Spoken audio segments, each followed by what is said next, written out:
Hi everyone, and welcome to another episode of Radiant Central, and I'm your host Natasha St. Michael, and thank you so much for joining me.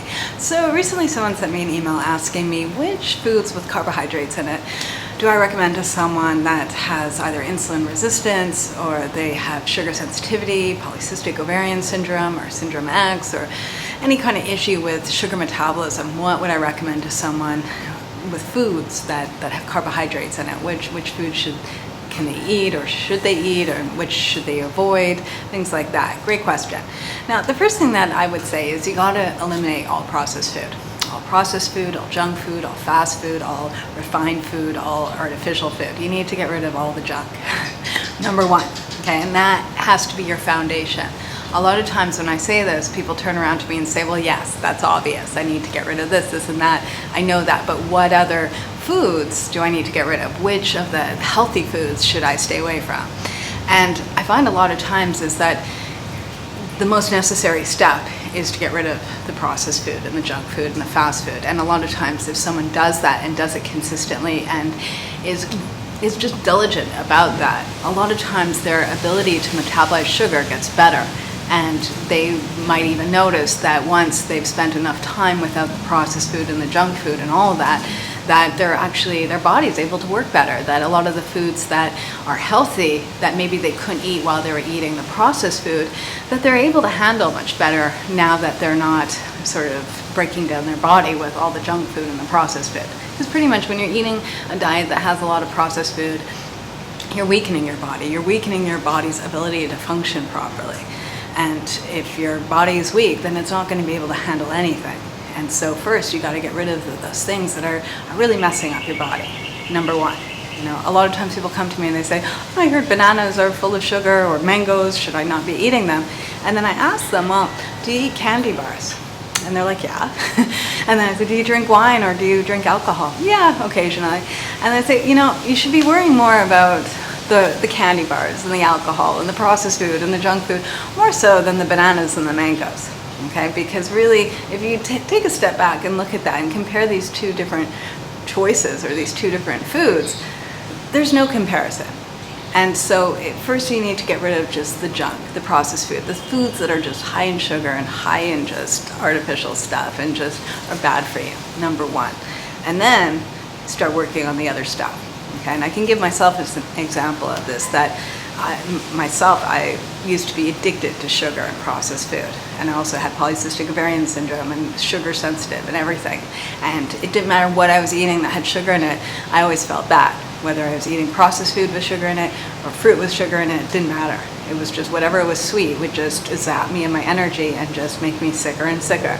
But the moment I got rid of the processed food and I was diligent about it and consistent about removing it from my diet, then afterwards I found it easier to handle eating fruit or eating other natural foods that were high in carbohydrates. It wasn't as much of an issue as it was when I was eating a lot of processed food on top of it. So that's something to take into consideration, is that as you're removing the bad stuff, your body is healing, your body is getting stronger, your body is starting to function better.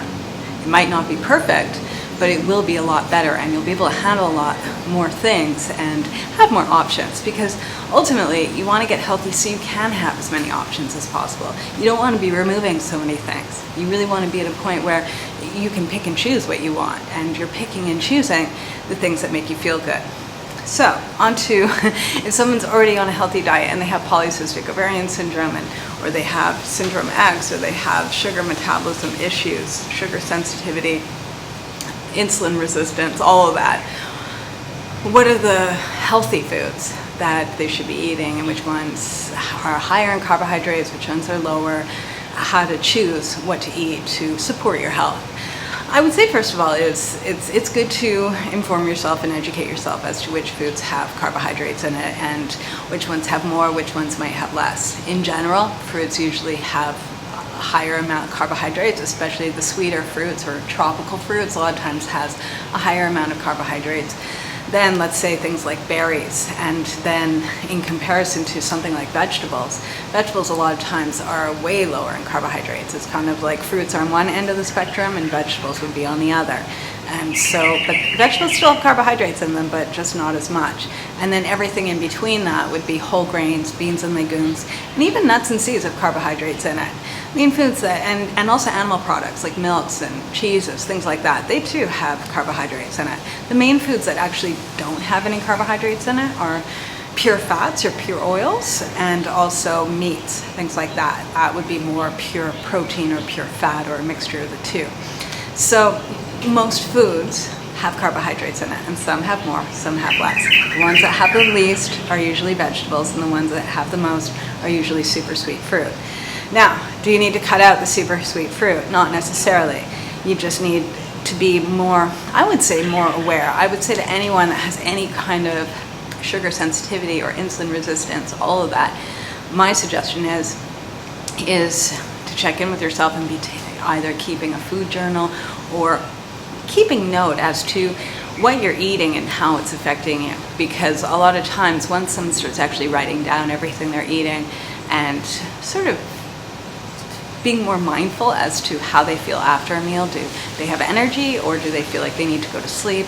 How do they feel a half an hour later?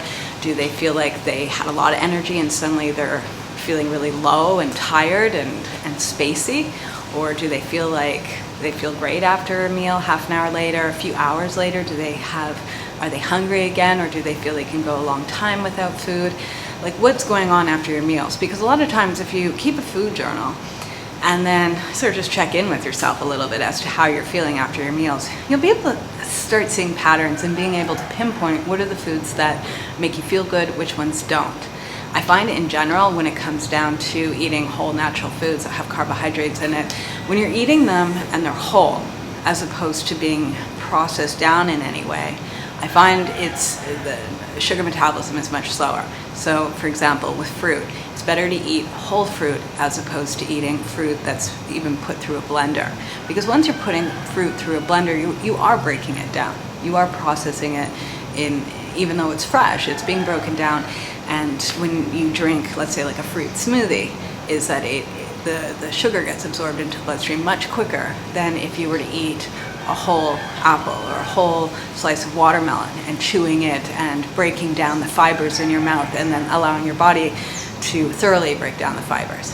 What happens when you put fruit into a blender is the blender, the machine, is breaking down those fibers. So I find in general, anyone with any kind of sugar sensitivity is to be aware of that. You know, is there a difference when you're eating fruit whole, when you're cutting it up and you're chewing it and eating it, compared to when you're putting it through a blender and even perhaps adding fruit in a juicer? I find in general no one should be drinking pure fruit juice if they've got any kind of sugar issue. But if, let's say, you have a green juice and you want to put a little bit of apple in there just to make the vegetable juice taste a little bit better, sometimes people don't have an issue with it. I know for myself, I don't have an issue at all with putting a little bit of fruit into a green juice, but I don't feel good after like a green smoothie, you know, and it's mainly because I'll put maybe a half an apple into a green juice. But if I have a green smoothie, I might be putting 3 or 4 or 5 pieces of fruit in there, and I get a bigger sugar hit from the green smoothie as opposed to just a small amount in a green juice. So